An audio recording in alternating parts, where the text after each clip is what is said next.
Hello and welcome to Goaling Six Sigma's webinar. I am Elizabeth Swan from goaling6sigma.com and I'm going to be your moderator today.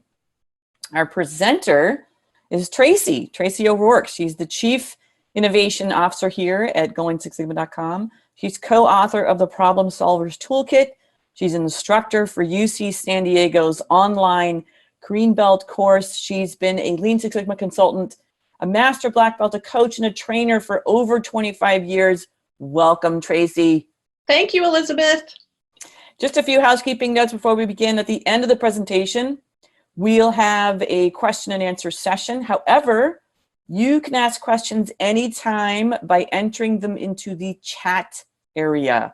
There's also a question area, but we're using the chat area throughout the webinar. We welcome your participation. So Tracy's also going to ask you to vote in some polls. She might ask you some other questions.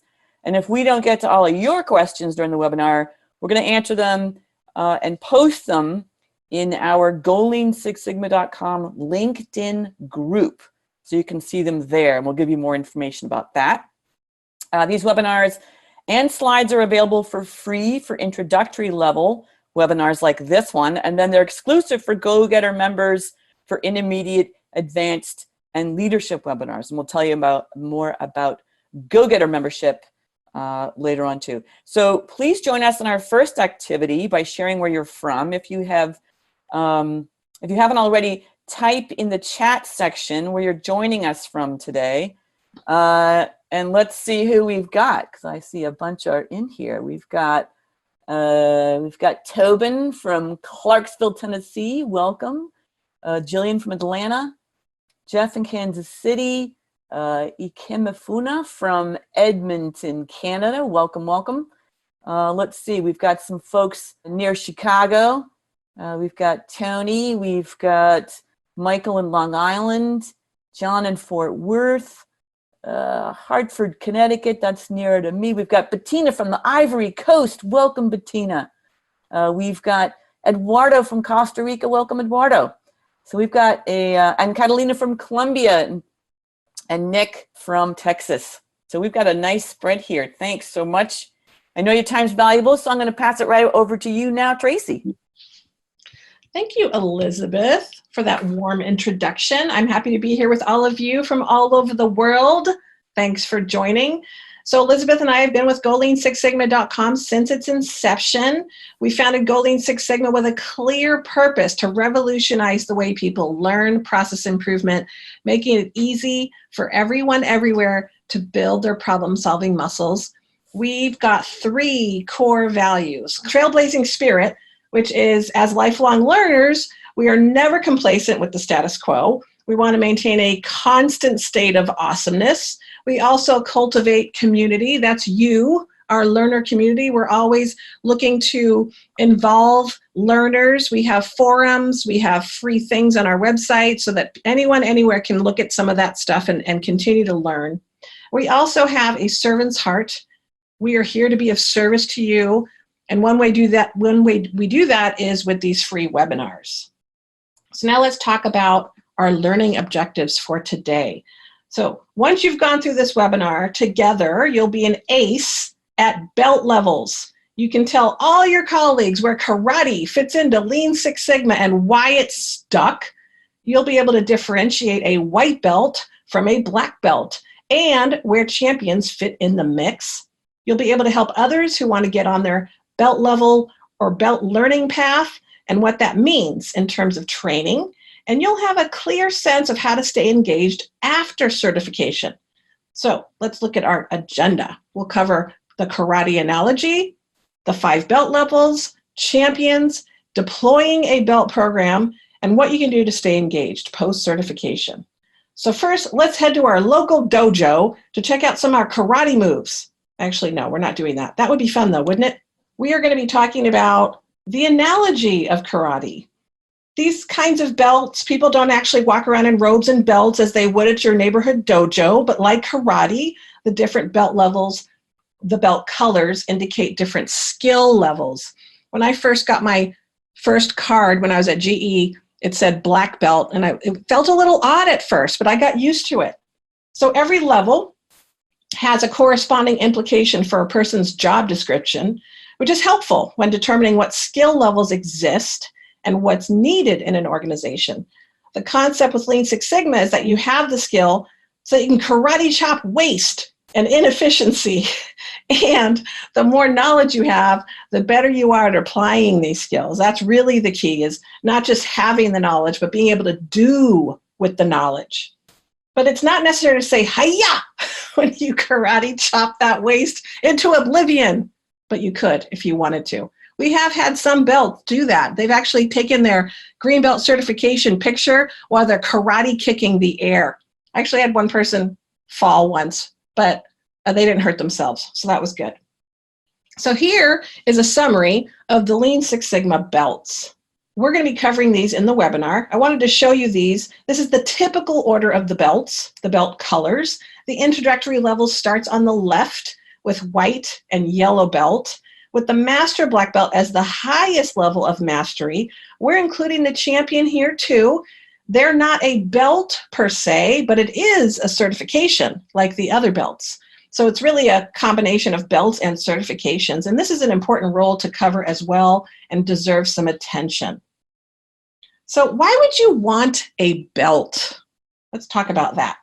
It's a good question. To belt or not to belt? Benefits for individuals, I believe, are pretty clear. The belts are becoming more mainstream, and more organizations have a general understanding of what those levels of training bring to the table.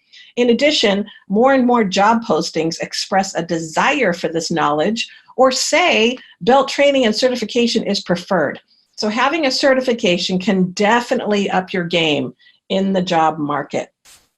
But if you have the luxury of not being in the job market, you already have a job, what can a belt do for you at work? Well, belt level training can increase your problem-solving expertise. You expand your toolkit of learning about more tools and as you progress through the belts. But ultimately, why do you want a belt? Having this kind of training helps you become a better problem solver and better at delivering results. And it helps you be a better collaborator to solve problems with others. People you work with, people that work in the processes, that skill is priceless too.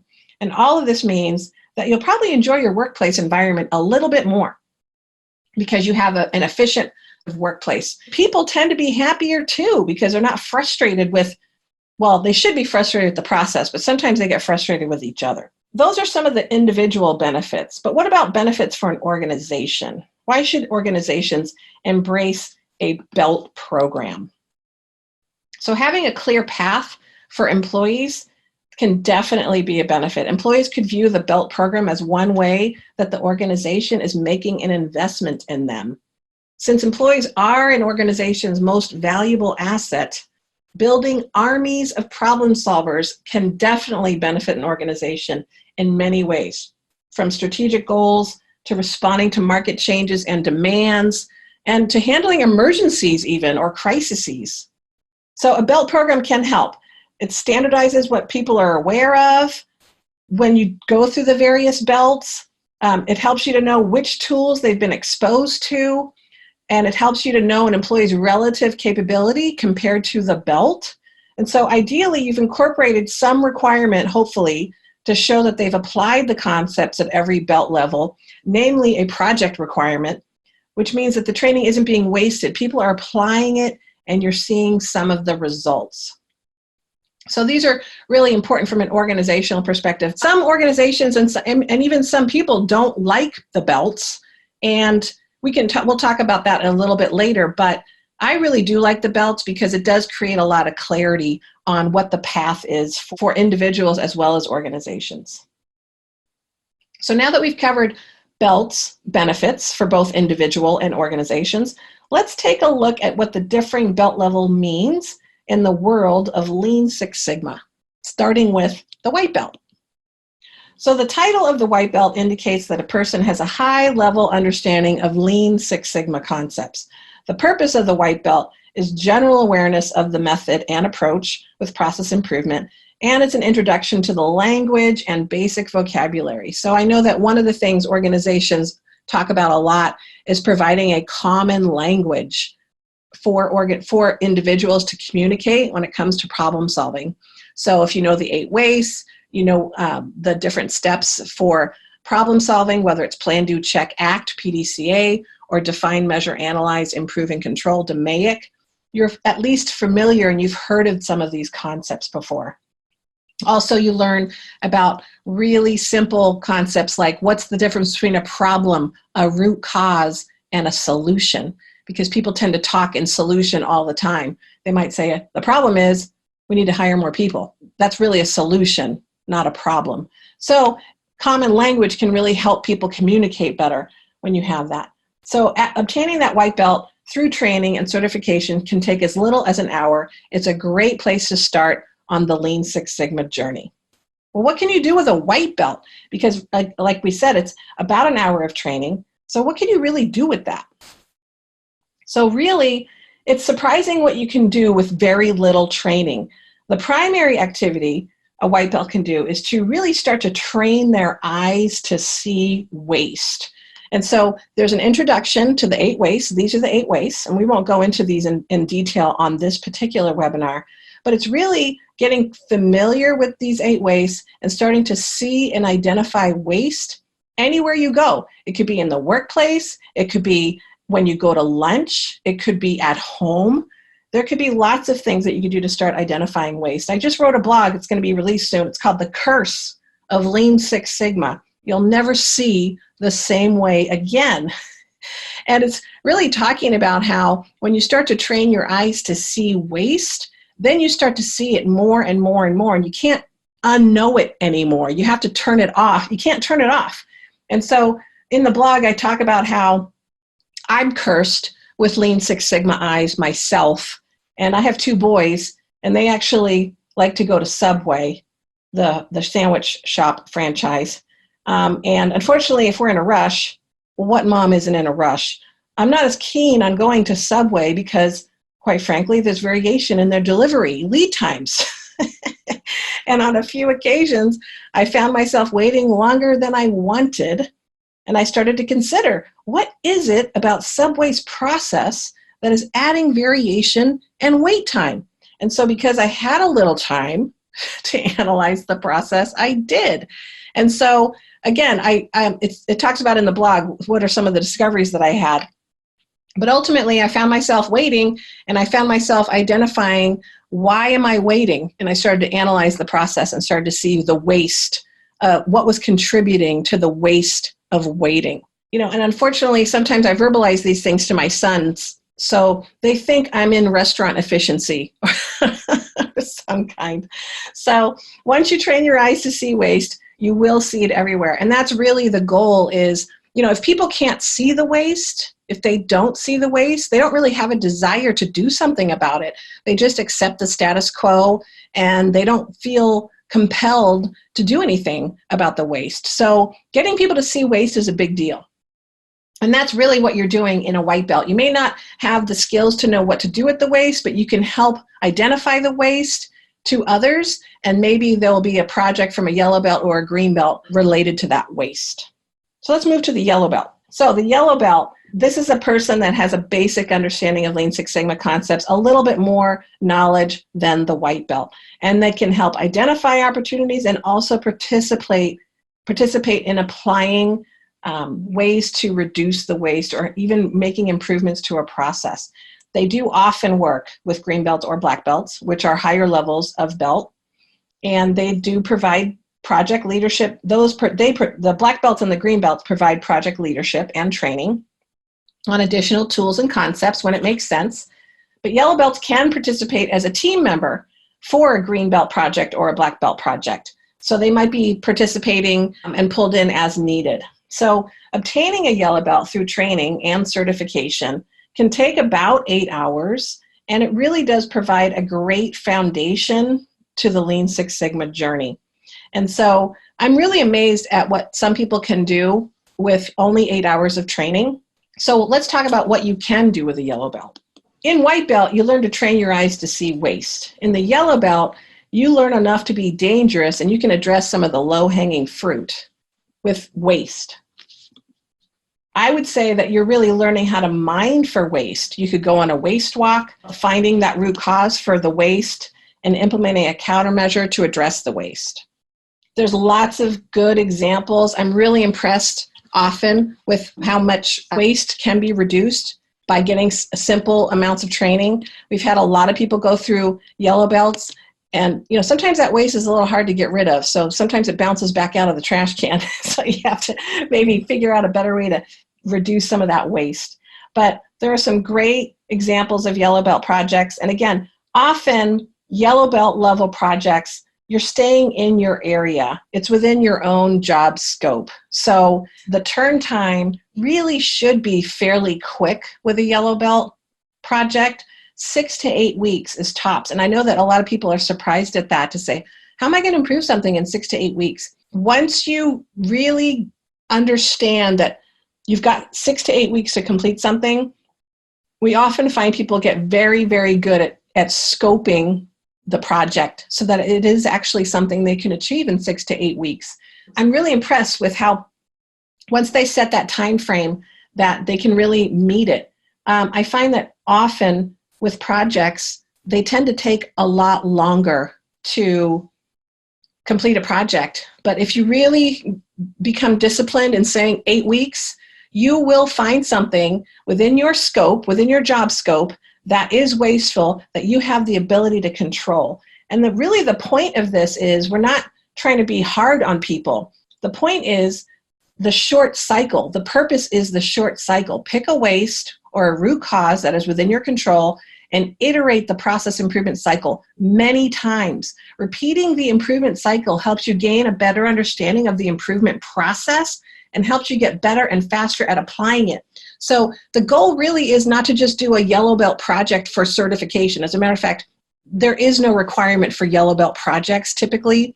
I actually like organizations to encourage people to do a project, because you actually can, with that amount of knowledge, you can have an impact. And I don't want people to think, oh, it's just a training exercise.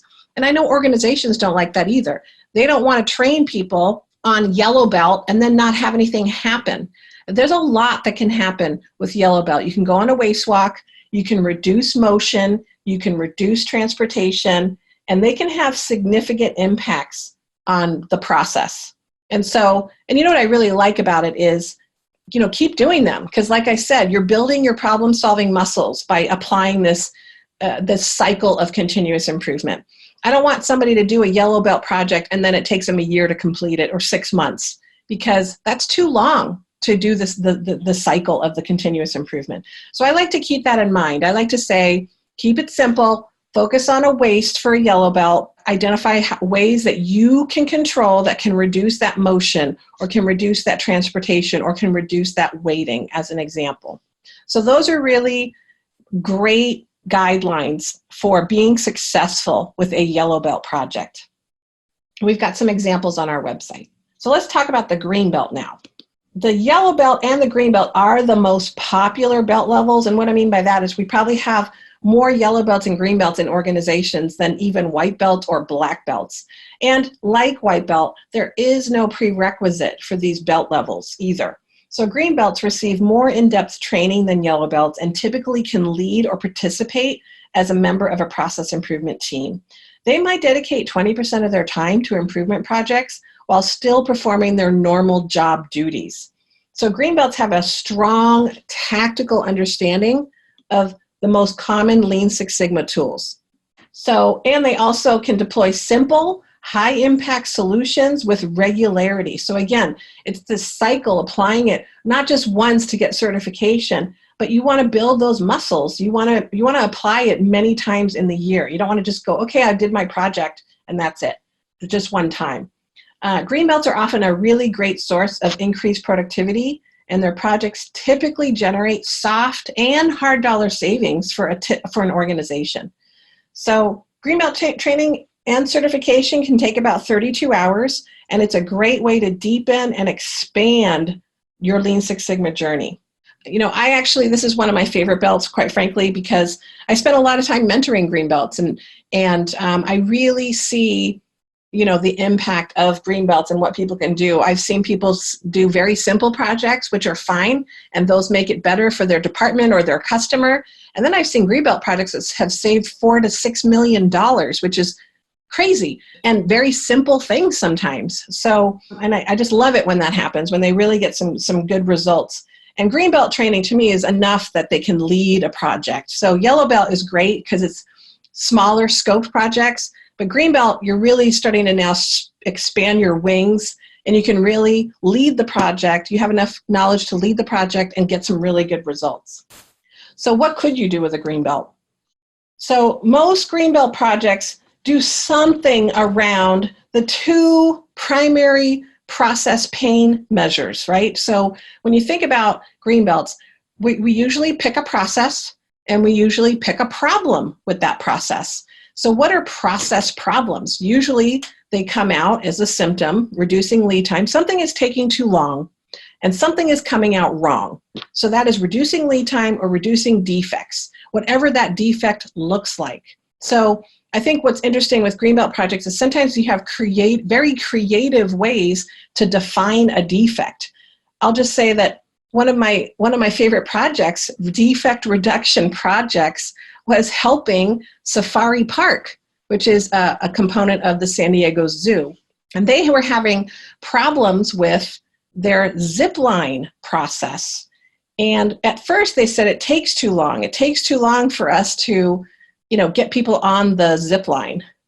And then what we discovered is what's happening was there was a number of defects that were happening that they defined as defects that were happening that were slowing the cycle time. So for example, somebody would gear up with the zipline equipment, and then they would discover that they had their phone, and now they had to step off the line and go put their phone away. And so that was a defect. They said, okay, every time that happens, that's a defect. And they had a couple of other defects that they identified like that too. And there was about 6 of them. And so they said, okay, we got to reduce these defects. But I think, and that in turn did make the lead time go faster. So that was fun. And of course, I had to tell them, I need to test I need to explore the process first before we improve it. So of course I did get to try the zip line. That was really fun too. But greenbelt projects really, a lot of them do focus on something's taking too long or something's coming out wrong. And we really try to tell greenbelts to pick something that is within your job or within your functional departmental job scope, or maybe the largest is collaborating with one other functional group. So there's maybe 2 groups involved that you're doing a greenbelt project on, but greenbelt projects should be completed within 3 to 6 months. So again, people sometimes come into the greenbelt thinking 6 months, that's not enough time, or 4 months, that's not enough time. But what I have found is most people are successful as long as they scope it down enough. So they reduce the scope so that they can actually make an improvement in something within that period of time. And it really is a great exercise for people to be able to really say, okay, is that something I can really control? Or is that something that's out of my hands that I'm not going to be able to affect? People are relieved because now they're not putting all their marbles on somebody else's department improving the process. So there's lots of examples of greenbelt projects on our website under our resources tab. They're available for anyone to see for free. You don't have to pay for them. And again, that's part of our community, as we talked about earlier, is we want you guys to see how people apply some of this stuff. So again, this is my favorite belt level. It optimizes the amount of training, and it focuses on the most important tools and the most commonly used tools to get some results.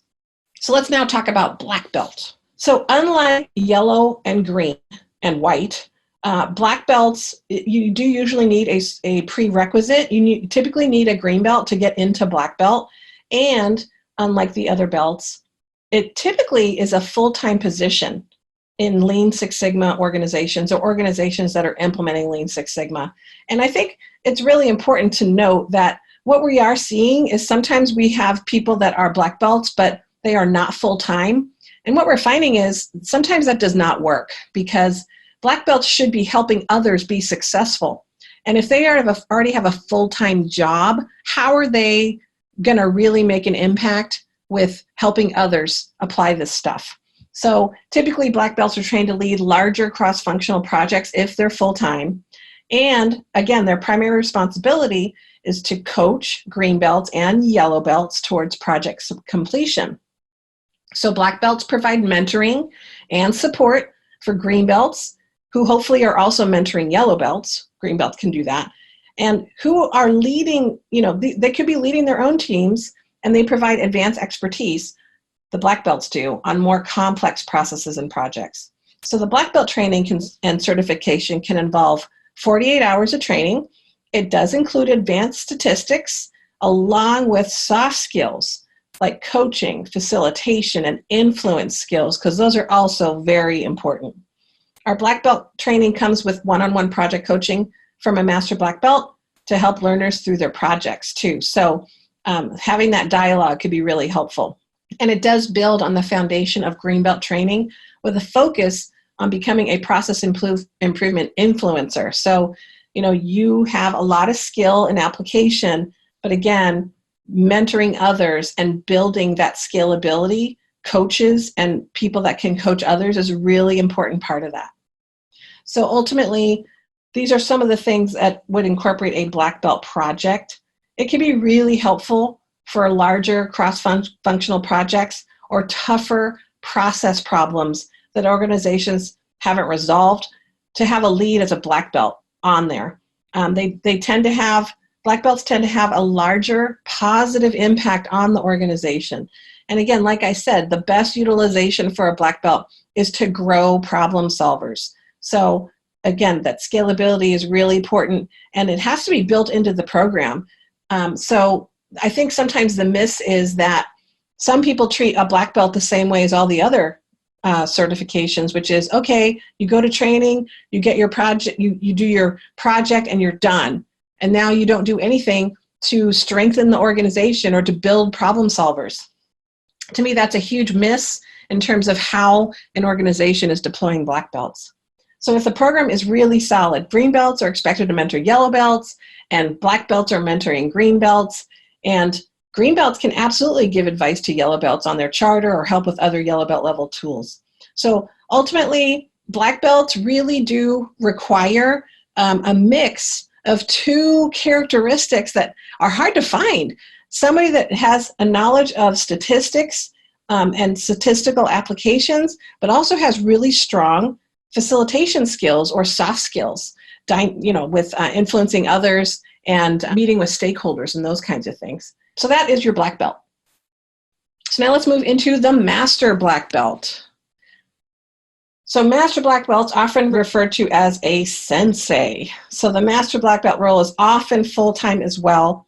In addition to mentoring black belts, they work with leadership to strategically launch improvement projects. So that's a really important piece too that we'll talk about more. When they work as project leaders, they are often working on large, cross-departmental, complex processes. And so master black belts receive the most training of any of the Lean Six Sigma roles.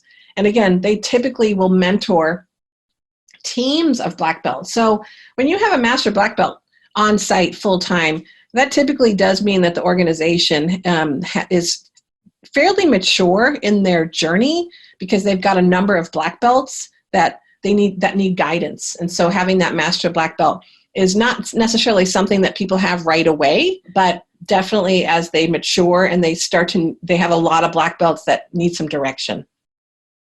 So one of the things that there's some of the things that are listed here that a master black belt does.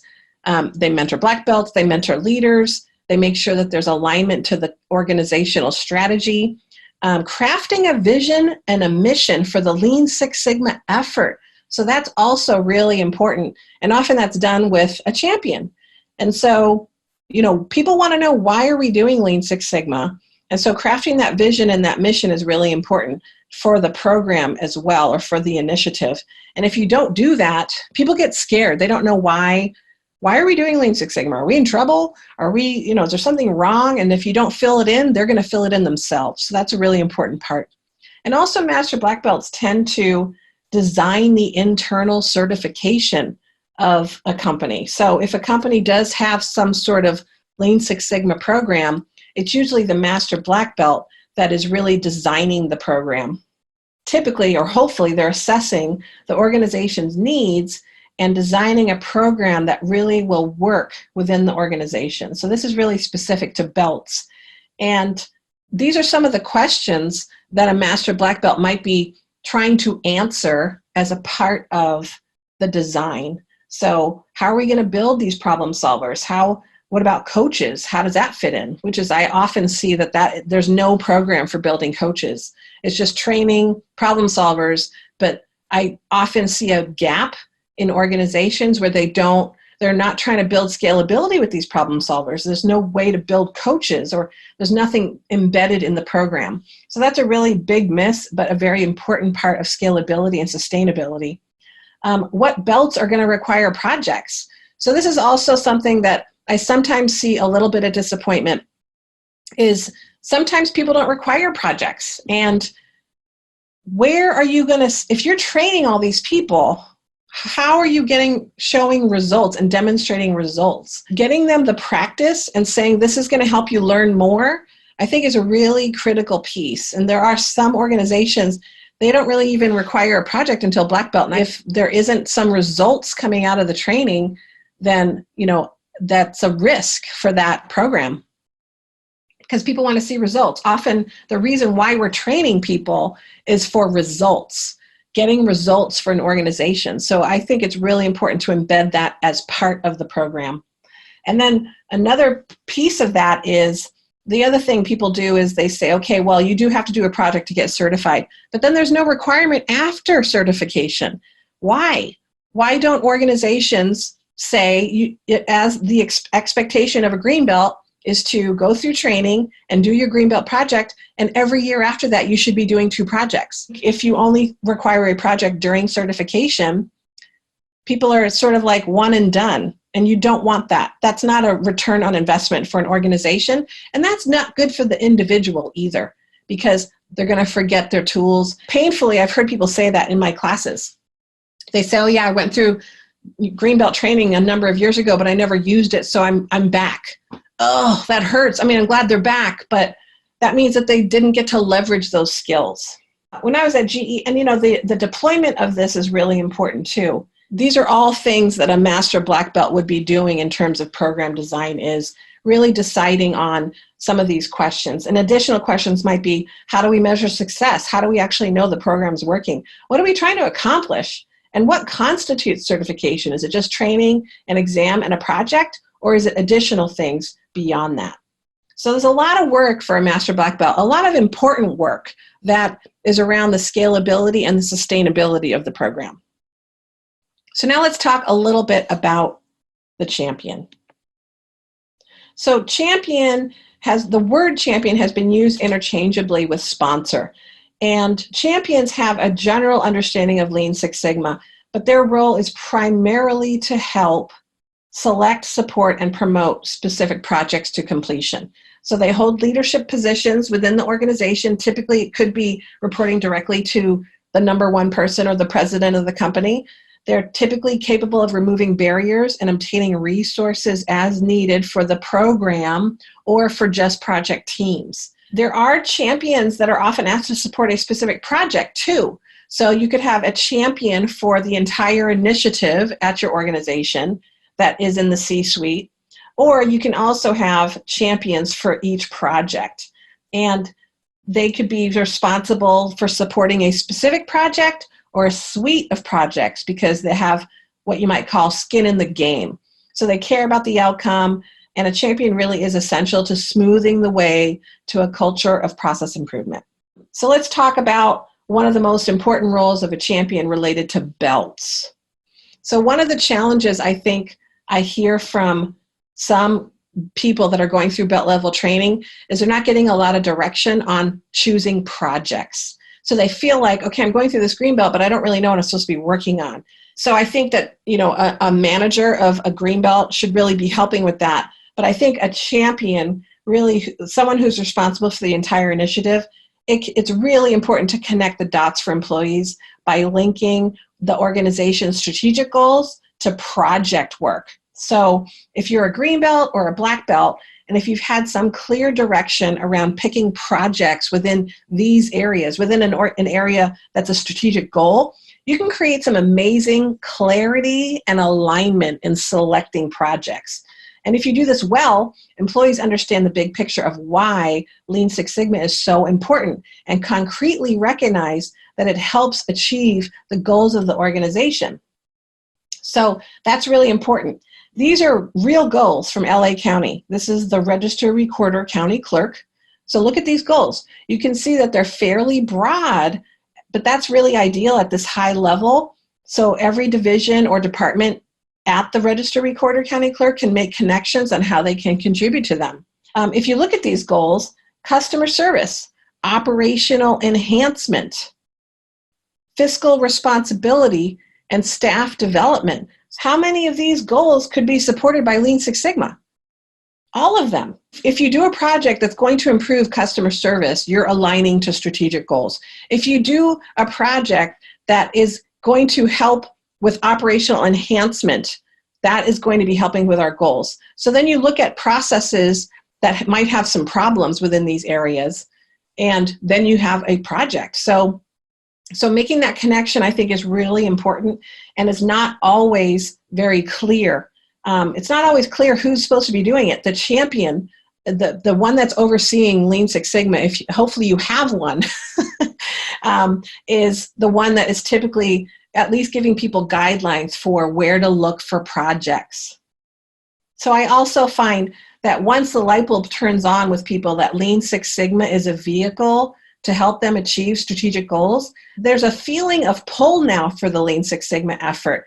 So naturally, people want help. They ask for it. They look for a black belt to talk to rather than avoiding eye contact because they haven't come up with a project idea yet. So you feel the pull when people want to meet with a Lean Six Sigma resource and get help because they go, oh my gosh, I actually am going to be able to achieve the goals. The things I'm supposed to be doing anyway is tied to applying Lean Six Sigma. That's a great vehicle to help us get there. So that's a big aha for people. And I have really seen a difference in organizations when there's strong linkage to the strategy with project selection. So that is reviewing, for the most part, the belts of Lean Six Sigma. So we took you through white all the way to the champion. And that's a quick summary of them. But I got a couple more surprises for you, so don't go away just yet. So first I have a poll for you. So consider your own experience and which path seems best. I'm going to launch a poll here, and we really want to know, have you gone through belt? And if you have, which path seems the best for you? And I'd love to hear from you, Elizabeth, to say, which path have you seen the most in terms of what people think or prefer? Yeah, I think the most common path I see is green to black. Like you, I'm mainly mentoring green belts, working as project leads, and then I see them want to better their skills, get better at analysis, so they get on the black belt track. And that's the most common one. How about you? Mm-hmm. Yep. It seems really nice to have all of the belts, but not every organization implements all the belts. And I've pretty much seen the same thing. Typically, people will invest in green and black, and then white and yellow. I've seen a lot of variation in if white or yellow belt is offered within an organization in itself. So let's see what the poll says here. 50% go white, yellow, green to black. And then 36%, what I was talking about, what I see, green to black, and the rest of it is kind of negligible. But those are your two big categories. Yeah, definitely. And, and that's nice to see that 50% of them say white, yellow, green, black. And that does feel very natural to me. And, I don't know in real karate if you can miss a belt, quite frankly. Do you, Elizabeth? I haven't attempted it. Me either. But I think it's natural to say white, yellow, green, and black. There are some people that once they figure out, oh, what's this Lean Six Sigma stuff? And they go right into green. And because, again, green, there's no requirement or prerequisite to cover other belts. You can go right into green. the certification requirements, the prerequisite really does come in at the black belt level. They really want, most certification organizations want a green belt prior to the black belt, because it is supposed to be indicating, a higher level of mastery at that point. Right. So we've spent some time talking about the different belts, and I wanted to share kind of an explanation of the various belts before I went into this part of it. But this is definitely another benefit. This is really the national average salary for a certified green belt is $95,261 per year in the United States. This is according to Indeed.com, the #1 job site in the world, available in more than 50 countries and 26 languages. So you can see that this is sort of, in looking at what the average scale or pay is, there's a big reason individually why someone would want to go after these belts. So now, you still have to stay till the end of this webinar. Don't jump off and get your green belt right now. Hold on just a moment. I will say this. Here's the misstep that I see from individuals, and that is they are so gung-ho to get through this certification process that they focus on the certification and not on the application.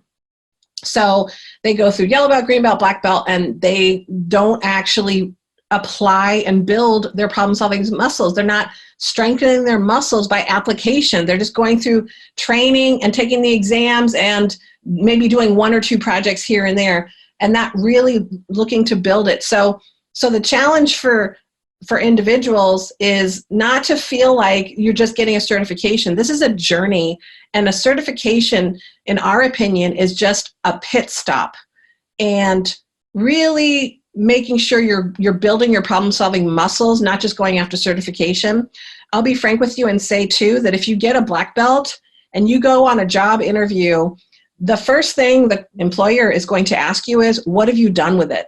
And if you haven't done anything with it, that's not going to sound good. So I think it's a really important, you don't want to just go through some of these, and there are some programs that they don't even require a project, and that is a problem, because ultimately this is not just about achieving a certificate. It's about building skills, building knowledge, and application of those things. So that's just something that I would say is a misstep that individuals sometimes do. And just to be careful for that, because you can learn a lot. And, this community is a lot of fun too. And if you just feel like you're checking the box on some of these things, you miss out. You miss out on that opportunity to be participating in the community and on the journey. So I will also say that there's some missteps that we see organizations do as well. Unlike the Project Management Institute, there is no official governing body for Lean Six Sigma training or its curriculum. What we're finding is organizations and training providers create their training programs and curriculum based on their own needs and guiding principles. So I think some people are very surprised to hear that, especially people that have gone through project management and are familiar with the PMI, the Project Management Institute, the governing body of project management. There's no equivalent to that at Lean Six Sigma, within Lean Six Sigma. And like I said, a lot of it is because, well, first of all, it's been around for a long time before a governing body may have thought that it should be governed, number one. And number two, there's a lot of different tools that get applied, whether you're in manufacturing or in your administrative processes or the industry you might be in, government, education, manufacturing, rocket ships, being a rocket scientist. They're very different, and sometimes the tools are very different. And an administrative organization may not care about DOE and that every green belt needs to be DOE trained. So there is no governing body, and people are really trying to figure out what works best for them. So, and in saying that, not every organization deploys every color. There's a matter of preference within the organization. So some people don't have a white belt. They just have a yellow belt and a green belt and a black belt. And it really just depends on the kind of program they really want to implement within their organization. And also the approach is always very different too. So you might have a top-down approach or a bottom-up approach. So you've heard people maybe say in deploying process improvement, we're starting from the grassroots. We're just trying to do it within our area. And then you hear about organizations that are going from top down as an option. I really feel like you need both. You need top level support, and it really does move a lot faster when the people that are implementing the projects they're selecting the projects, and they're really, having some flexibility in how they're implementing it in terms of project selection and impact. So I think the point here is no culture is cookie cutter, and the belt levels, we're seeing different variations in how people are deploying that and using it. And that is okay, because ultimately, really what we want to think about is this training helping to build a culture that is going to promote process improvement, and are people being given the tools? And that's important. And I think the other thing that really pains me about deployment, organizational-wide deployment, is sometimes these methods do work, but sometimes how people approach the deployment doesn't work. So, for example, I cringe physically when people say, oh, well, we just trained a bunch of black belts and we're going to bring them in and have them fix everybody's process. Don't do that. Please don't do that. That's not going to be successful. People don't like it when other people come in to fix their processes and have process improvement being done to everybody rather than with them. That's not a good strategy. And we see that happen a lot. Surprisingly, it happens more than I'd like to admit. I say, why did they do that? And so when I was at GE, we had a black belts and green belts, and green belts ran all the projects, and black belts were available, but only by request, only if the green belt wanted them to participate. So black belts operated what we call by pull. If they were pulled in by a green belt, if they wanted to help, but the black belts didn't insert themselves into the projects, and they didn't actually own the projects. So, and then who followed up with the green belts about their projects?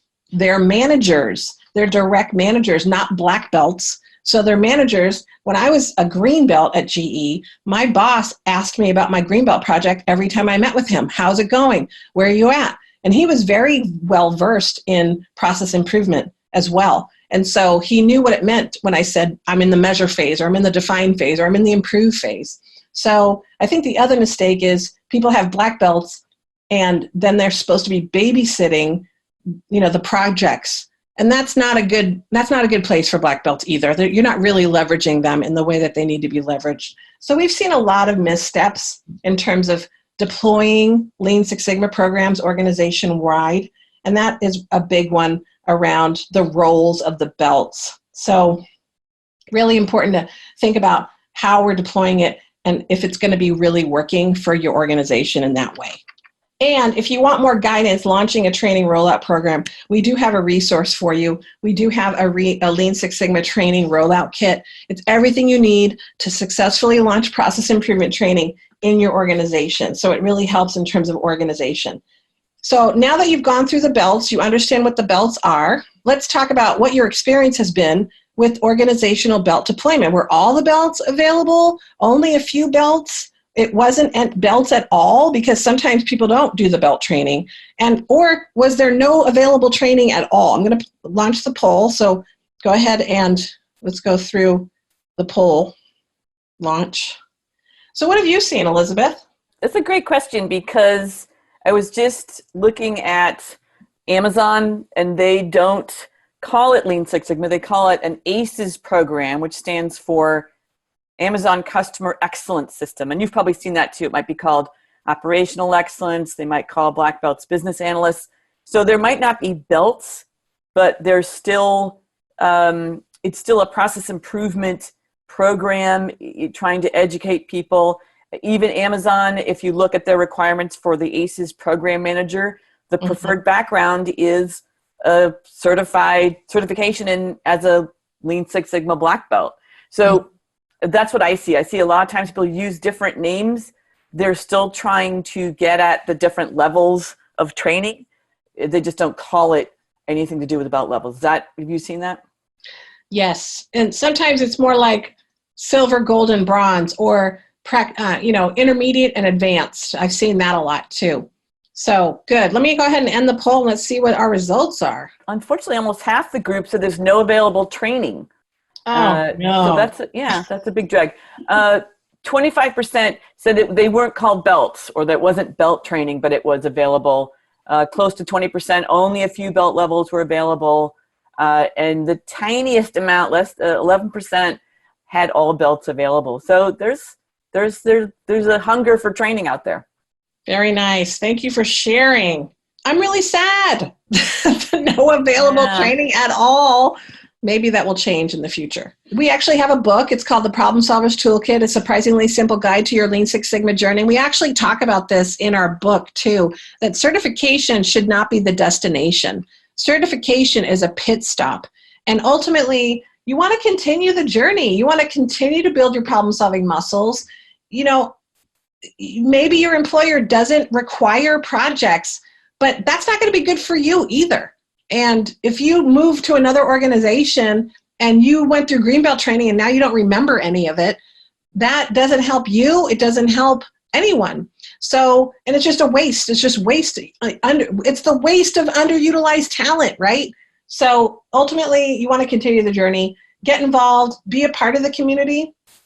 We're going to show you some ways you could do that in just a moment. Apply your skills and have fun, right? So, you know, change can be hard, but it can be fun too. And so really enjoy the journey. And that's kind of the theme about our whole book is, you know, we've got my favorite Volkswagen van on there, and it's hiking or camping, and it's kind of just going through this exploration of the method, because it is fun. I've been doing this for 20 years, and you have too, Elizabeth, and it is fun. And so it doesn't have to be a drag. Some people, I think, sometimes process improvement is hard, and then people don't want to do it anymore. And that's not a good experience. So stay involved after post-certification. And if you want more ways, if you're a leader or a person that is trying to understand how to engage yellow belts more or green belts more, we have 2 webinars that you can view that really help you say, okay, here's ways that you can involve a green belt. And if you haven't started a belt program, which 50% of you haven't seen a belt program, these are great things to watch before you even set up a program. You want to build these expectations up front. We covered some of these concepts today: karate, the 5 belts. Hopefully you understand the role of a champion. We had some commentary and some of the challenges about deploying a belt program and what to do for post-certification in terms of staying involved and building the community. So first of all, we do have a white belt program. If you are interested in getting started, you can start with the white belt training. You can get CPEs with all of our belt level training. You get 1.2 credits if you complete the white belt training. So that's also important to know if you are in the CPA realm. And then we also have the Go Getter membership, which is also available. It's all single modules. You get access to all of our webinars, not just the introductory ones. You get support tools, you get discounts. It's $950 value. It's only $199 for 1 year. So go ahead and think about that. And then also we've got an upcoming webinar. I'm going to let Elizabeth speak to that. Next month, I'm going to cover a new tool we've got, which is a project builder. And this is an all-in-one project spreadsheet. So it'll walk you through a Dominic project and give you both templates and then examples of how to fill them in. So it's really a nice primer. It becomes an automatic storyboard, and I'll walk through how to use that. So definitely join us next month for that. Nice. Thank you, Elizabeth. And lastly, if you'd like to start being part of the community, or you haven't yet, or if you want to expand your community reach, go ahead and join us on the GoLean6Sigma.com forum on LinkedIn. So Elizabeth and I are active in that forum, as well as our coaches. You can get any help with your project. You can ask us questions, and we can build our problem-solving muscles together. So, and we ultimately give you guys updates there on guides and webinars and new things that are coming up as well. All right, so let's talk about questions. Do we have any questions, Elizabeth? We've got Jillian saying this was very informative. Thank you. You're welcome, Jillian. We did have a question. I'm going to come back to Nick is asking, is a black belt typically managing multiple initiatives, projects at once, or one at a time, and multiple projects throughout the year? Oh, that's a great question. And I've seen a lot of variation in how black belts are deployed.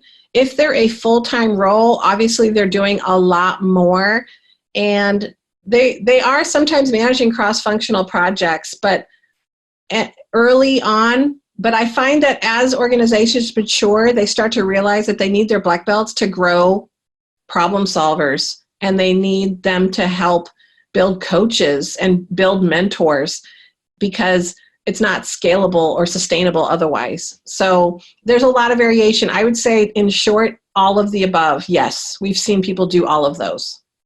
Thank you, Tracy. And you're out of time. We are out of time, but if you have any additional questions, we'll go ahead and answer them, and we'll post them in our LinkedIn group. Thank you for joining us. And so we will see you next month with Elizabeth's webinar. Thanks, everybody. Thank you.